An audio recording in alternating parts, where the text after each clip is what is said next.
Hi welcome to Tejas ఫేడేట్స్.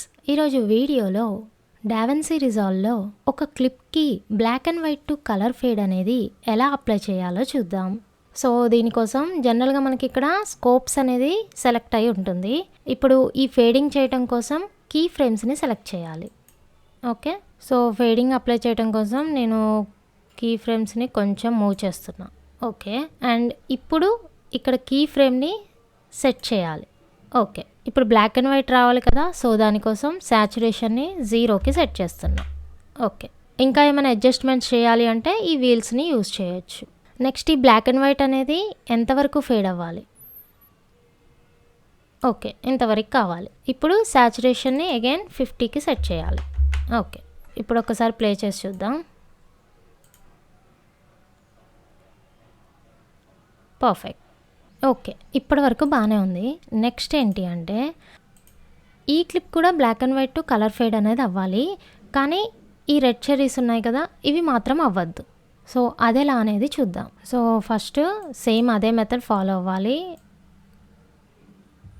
Okay, and ఇక్కడ key ఫ్రేమ్ని set చేయాలి, శాచురేషన్ని 0కి సెట్ చేయాలి, అండ్ కీ ఫ్రేమ్ని మూవ్ చేసి శాచురేషన్ని 50కి సెట్ చేయాలి.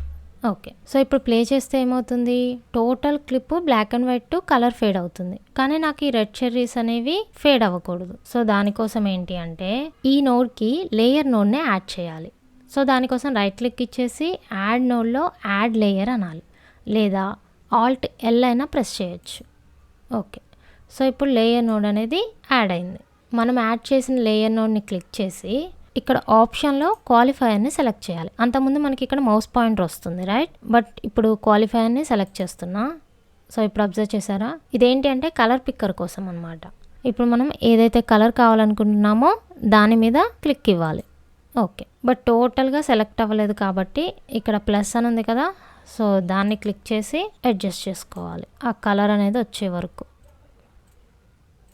ఇంకా అక్కడక్కడ కొంచెం అలా కనపడుతుంది కదా, సో అది రిమూవ్ అవ్వాలి అంటే ఇక్కడ మనకి క్లీన్ వైట్ అనే ఆప్షన్ ఉంది చూసారా, సో దాని వాల్యూని ఇంక్రీజ్ చేయండి. ఇక్కడ అబ్జర్వ్ చేసారా, ఇందాక ఉన్నవి పోయాయి. Okay, perfect. సో ఇప్పుడు ప్లే చేస్తున్నా చూడండి. ఓకే, సో ఈ విధంగా black and white to colour fade అనేది అప్లై చేయొచ్చు. అండ్ నెక్స్ట్ వచ్చేసి ఈ క్లిప్ని తీసుకుంటున్నాను. ఈ క్లిప్ని అబ్జర్వ్ చేస్తే ఇక్కడ వైట్ కలర్ అనేది 3 ఏరియాస్లో ఉంది, రైట్? ఇప్పుడు జనరల్గా ఇందాక చేసినట్టు కలర్ పిక్కర్తో వైట్ కలర్ సెలెక్ట్ చేశాను అనుకోండి, అప్పుడు ఇది 3 చేంజ్ అవుతాయి కదా. అలా కాదు, నాకు స్పెసిఫిక్గా ఓన్లీ ఈ పార్టే సెలెక్ట్ అవ్వాలి. ఈ పార్ట్కే కలర్ చేంజ్ చేయాలనుకుంటున్నాను నేను. సో అదెలా అనేది చూద్దాం. So first black and white to colour fade అనేది చేయడం కోసం ఫార్వర్డ్కి మూవ్ చేసి కీ ఫ్రేమ్ని సెట్ చేసి శాచురేషన్ని 0కి సెట్ చేస్తున్నా, అండ్ ఇంకొంచెం ఫార్వర్డ్ చేసి శాచురేషన్ని అగైన్ 50కి సెట్ చేశాను. సో ఇప్పుడు ఏంటి, black and white to colour fade అనేది అయిపోయింది. ఓకే, సో ఇప్పుడు నాకేంటి అంటే ఈ స్టార్ వైట్ కలర్లో ఉంది కదా, అది రెడ్ కలర్లోకి రావాలి. సో దానికోసం లేయర్ నోడ్ని యాడ్ చేయాలి. రైట్ క్లిక్ ఇచ్చేసి యాడ్ నోడ్ అయినా అనొచ్చు, లేదా ఆల్ట్ ఎల్. లేయర్ నోడ్ అనేది యాడ్ అయిపోయింది. సో లేయర్ నోడ్ని సెలెక్ట్ చేసి మనకి ఇప్పుడు ఏ కలర్ అయితే కావాలో ఆ కలర్ మీద ఈ కలర్ పిక్కర్తో క్లిక్ చేయాలి. సెలెక్ట్ అయింది ఒకవేళ చూడాలి అంటే ఇక్కడ హైలైట్ అని ఉంది కదా, అది క్లిక్ చేస్తే మీకు అర్థమవుతుంది.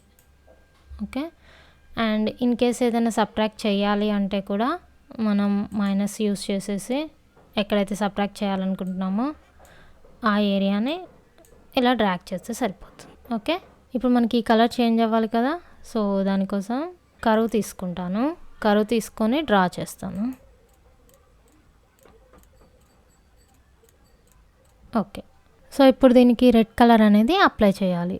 సో దానికోసం ఇక్కడ గెయిన్ ఉంది కదా, సో గెయిన్లో రెడ్ వాల్యూని ఇంక్రీజ్ చేస్తున్నా.